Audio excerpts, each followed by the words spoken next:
Practice a gas stoichiometry problem. Here we go. Calculate the volume of carbon dioxide adjusted to 25 degrees Celsius and 1 atmosphere that plants need to make 1 gram of glucose. Here is the balanced chemical equation.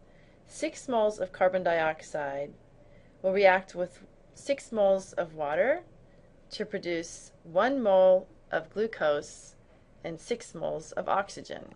This is the classic photosynthesis reaction.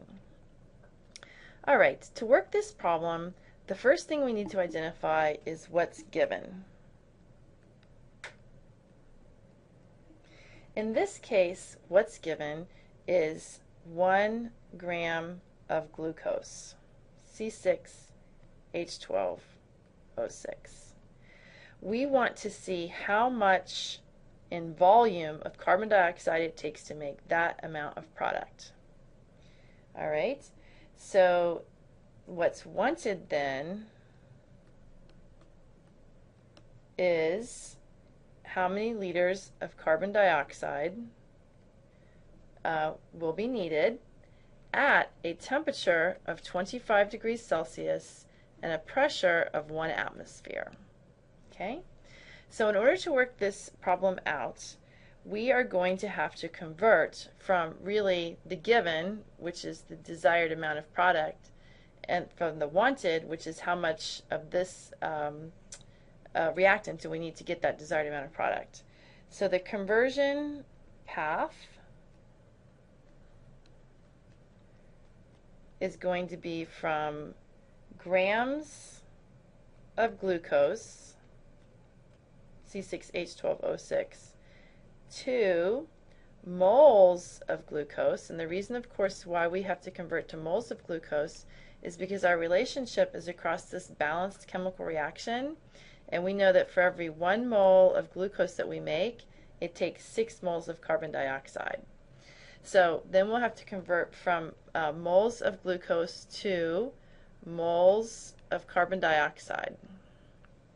All right. Once we're in units of moles of carbon dioxide, we are going to need to convert to liters of carbon dioxide. All right, so that's the plan. How are we going to get there? Well, whoops, wrong way. How are we going to get there? Well, let's see here. We need to figure out what our conversion factors are going to be. To convert from grams, and I'm going to rewrite them down here where I have more space, grams of glucose to moles of glucose.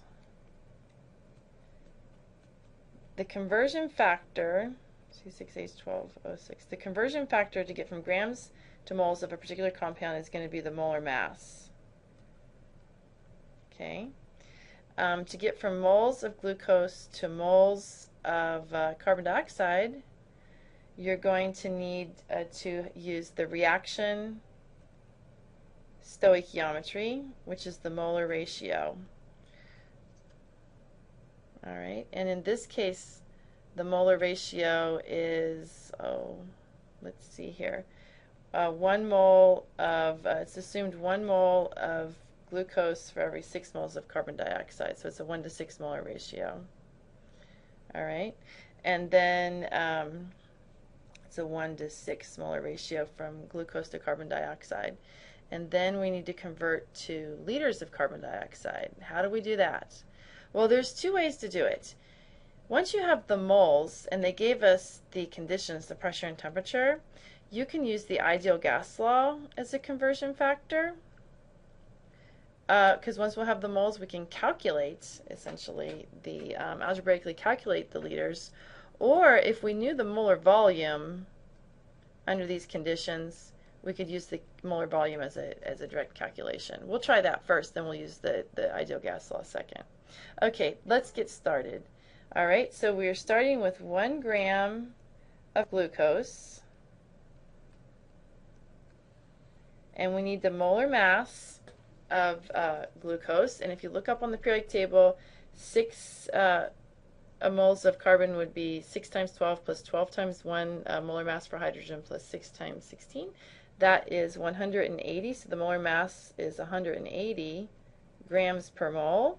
But I'm going to put it in my calculation with the gram unit on the bottom, so it's 180 grams of glucose per 1 mole of glucose.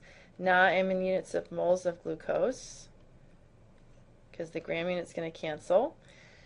So then to get from moles of glucose to moles of carbon dioxide, I already looked at the equation and it's a 1 to 6 molar ratio.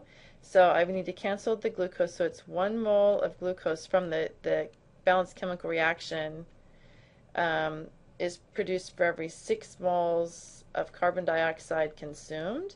So my mole glucose unit cancels. At this point, I could calculate the number and determine the number of moles of glucose that I have, and then plug that into the ideal gas law, solving for volume.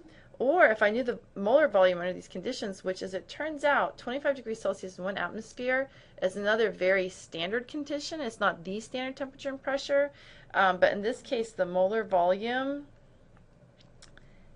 at 25 degrees Celsius, that's 298 Kelvin in 1 atmosphere, is also well known, whereas its regular STP is 22.4. Under these conditions, the molar volume is 24.46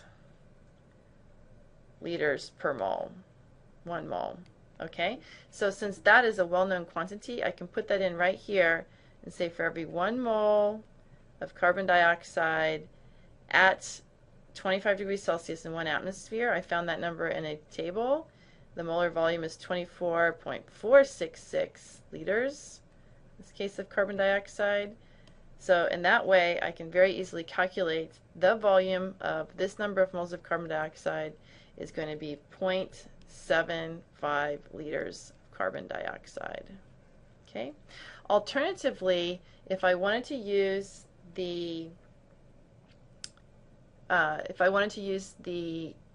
ideal gas law to calculate this gas stoichiometry, or excuse me, the liters, then I would have the ideal gas law PV equals nRT, solve for V equals nRT over P.